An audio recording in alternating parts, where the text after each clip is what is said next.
guys, we're here. Gosh, taking things. Alright, so how did you get started? Like, give us a background of like where you're from. Okay. Well, we came to America in 1973.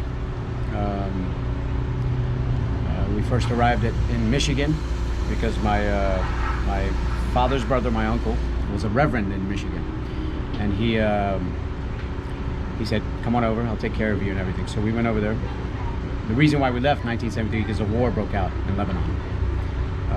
So we came here, for the American dream. My father came and did all kinds of jobs. He was a dishwasher. He was everything. You name it, he would do it. So we didn't like Michigan too much. We moved over to Ohio, which is basically almost the same thing. Then we came down to DC. He started working at the Kennedy Center. That was one of his first jobs in DC. And then he moved to a restaurant, a Lebanese restaurant, and he worked there for about 15 years. He was manager, tuxedo, he met all the movie stars, all the big shots came in. He decided he wanted to open his own restaurant.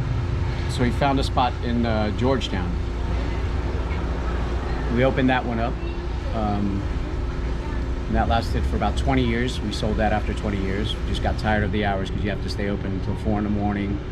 All the bars, after they closed, they would come in, and it was fun. It was a lot of fun, great money, but it would just wore us out, basically. And then that lasted for 20 years, like I said, and then we came out here. We've been here for almost 14 years now in Fairfax Station. Oh, so you've been doing that for 34 years now? 34 years, exactly. We love what we do.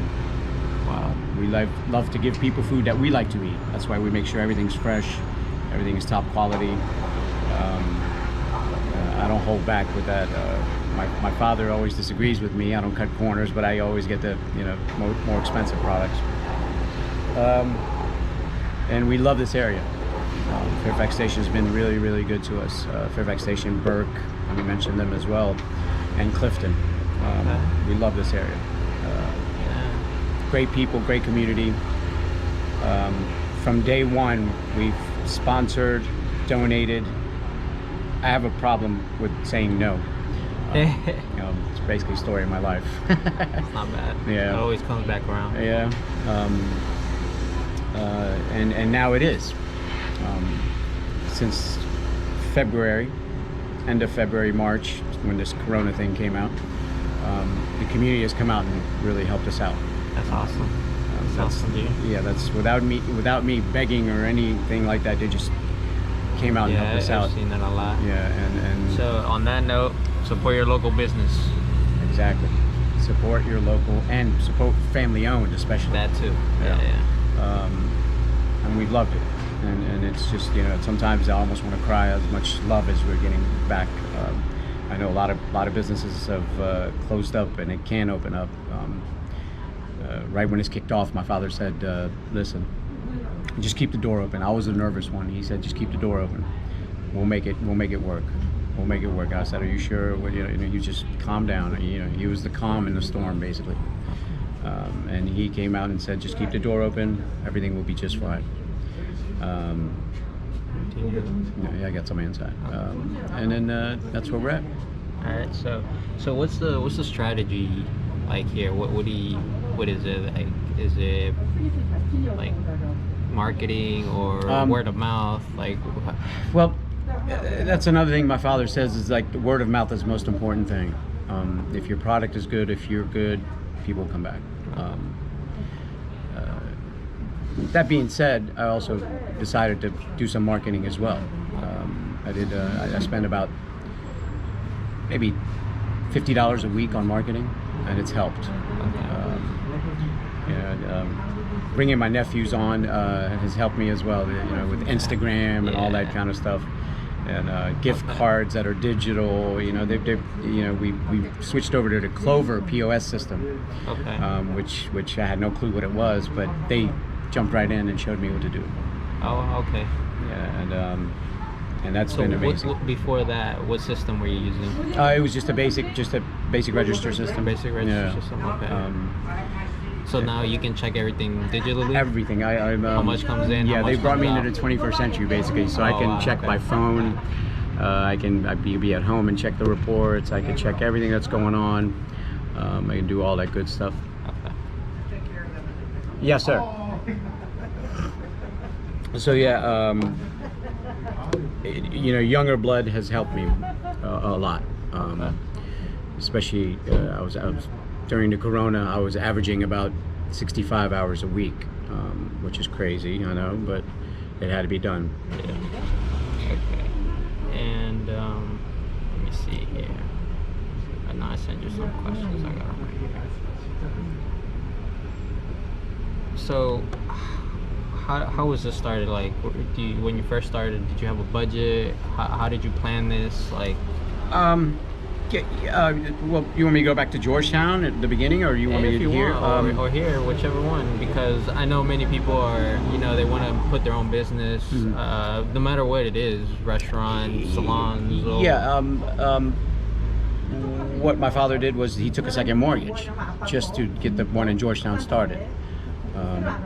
Paid that off, and then we moved out here after we sold the place for a decent amount of money. We had a great offer handed to us in Georgetown, so we took it. Took that offer, but it just basically, the whole thing is with a business like this, you have to understand something. It takes a lot of hard work, a lot of dedication, and family. Those three things you can make it work. They say if you get in this business, if you get past the first year, you're good.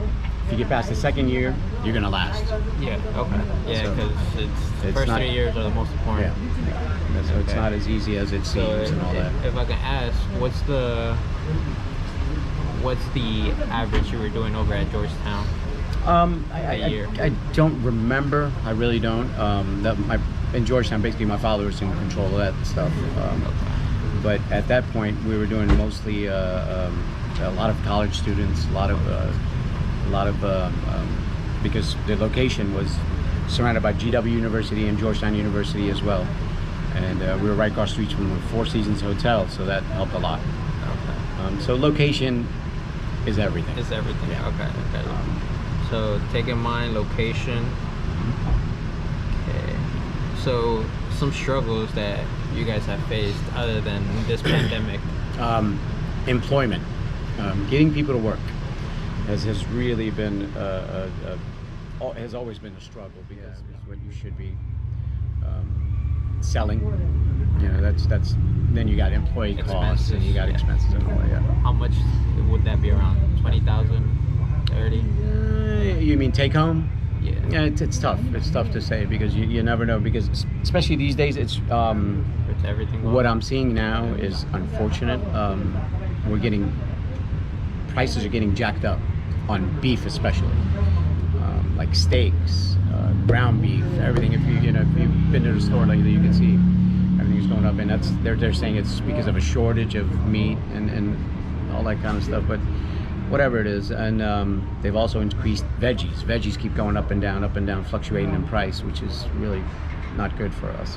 But still continue to get the product, and just hope it goes down. Right. But it's become harder to make money off of certain types of meats. Yeah. So 3 tips to open up your own restaurant. What would you give somebody? Those 3 tips. Love what you do, because I think that's so important. Love what you do, and if you have the right product, that's also very important. Yeah. And again, get your family involved. Those 3 things, you should be good. Okay. All right. Awesome. All right. I don't want to say people have become more lazy, but it's obvious of that. More complacent. Yeah, and you want people that are reliable, and it's hard to find people that are reliable. But when you do, you want to hold on to them.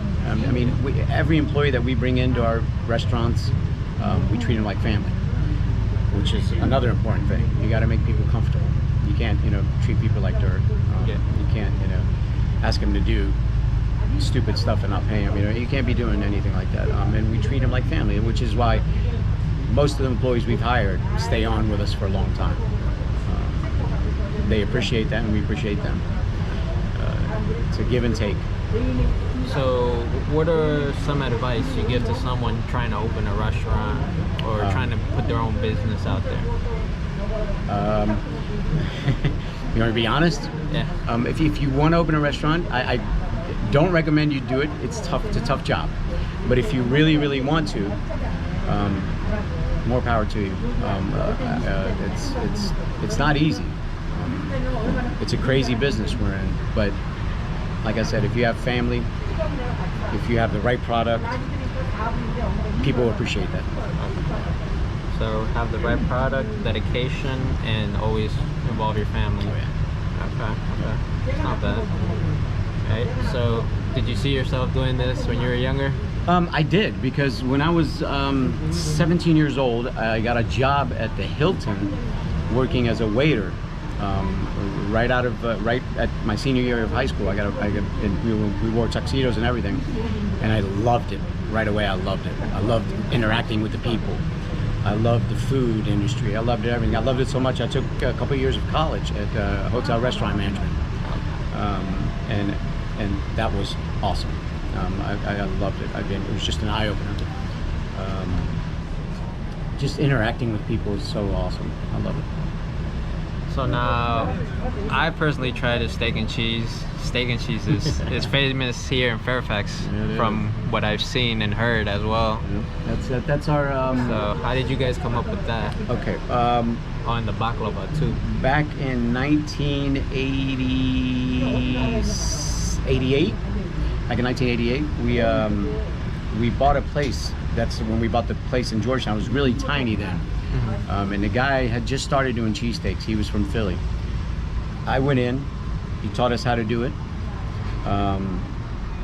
but the quality of the meat we didn't appreciate it. We didn't like it too much. Like I said, we always try to get the top quality. Yeah. So we stepped it up. We took it and ran with it, basically. And it's gotten better and better and better and better. And then people were just, wow, this just, the most important things about a cheesesteak is the bread, the meat, and the fresh veggies. Now the bread, if you get it toasted right and it's the right bread, you're golden. What bread is it? We use a company called Ottenberg's. They're out of Maryland. They've been in business since the 1930s, I want to say. Oh wow. Yeah, and we've been using them for 34 years now, almost 34 years. Same bread company. And we love it. But getting that, just because you get the bread from somebody doesn't mean it's going to be a good sub. You got to toast it the right way. You got to use the right cheese. You got to use the right, fresh cut veggies. You got to, temperature and all that. Everything goes into effect. And people love it. So you were your dad took out a big risk taking a second mortgage. He sure did. That's a very big risk. Right. So did he have a second plan or no? He's so either this works or yeah. We're if you haven't noticed, we're very religious. If it works, it has to work. So basically. faith had a lot to do with it. Faith and just confidence in your product and the love of it. The love for it. He had no doubt it would work. And that's, you have to have confidence. That's awesome. Yeah. That's awesome, coach. Also, if y'all didn't know, he used to coach me when I was younger. Yes, sir. I spent 12 years coaching soccer, youth soccer. So he's very involved in the community. I loved every minute of it. And didn't get paid for it. I mean, to specify that. Yeah, that too. Volunteer. And I absolutely loved that as well. Just to watch these young guys grow up and not only on the pitch but off the pitch as well. How long have I known you now? It's been a while. I was like 14, 15? Yeah, it's been a while. I ain't gonna say my age now. Yeah, no, yeah, right. Let's say 8 years. How's that? Around there. Yeah, that was awesome. Actually, my sister got me started with that because her son, he was really young, and she said, I need help with these boys. Blah blah blah. I said, okay, let me see what I can do. So I joined her into coaching, and then she said, "All right, it's yours." I'm like, "Wait, what?" So I took over for her and loved it.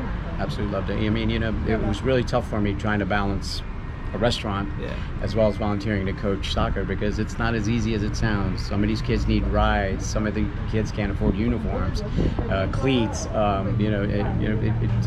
That's not as easy as it seems. It is not. And believe it or not, I loved it. Even I had no spare time, but still loved it because it was fulfilling. That's awesome. Yeah, and the parents actually, showed me love and saying, "Wow, what you're doing, no other coach does." And I mean, it came naturally to me because I think it goes back to my upbringing. To just be, love humanity. So how many awards has this restaurant got? I know you've gotten a few awards. We have.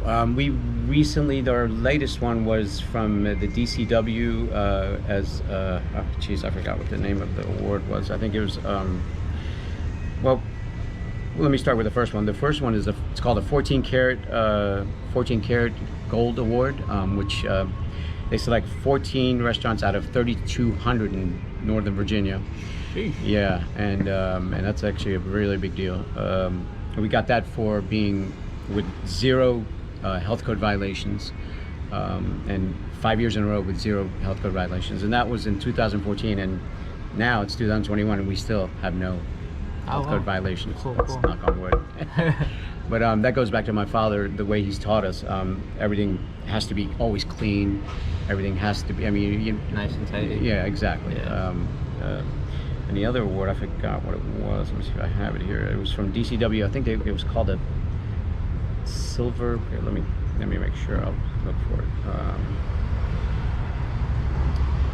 Anyway, I don't know if I have it here somewhere. I'm sure I do. So.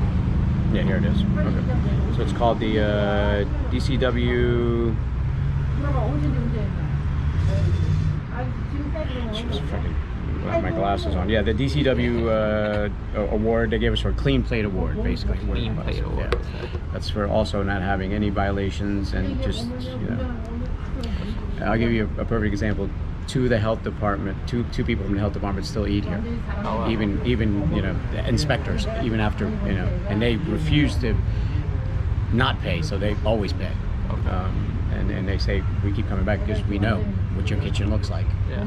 We know how good the food is. We know that, you're good. So on average, say around this area, how much should a restaurant be making? In this area, it's you should be easily, I mean, not easily, you should be, I mean, it depends on the size of your place as well. What's the ballpark? Anywhere from 30 to 40,000 a month.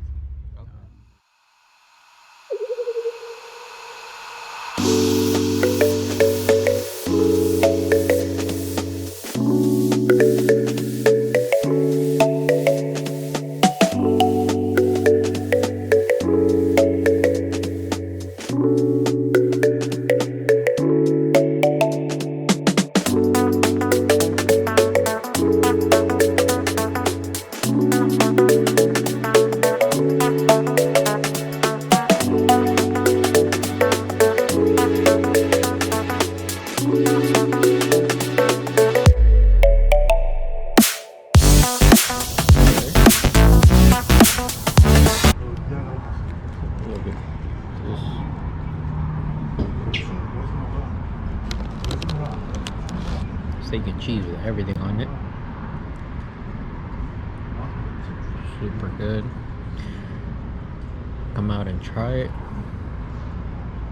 Awesome.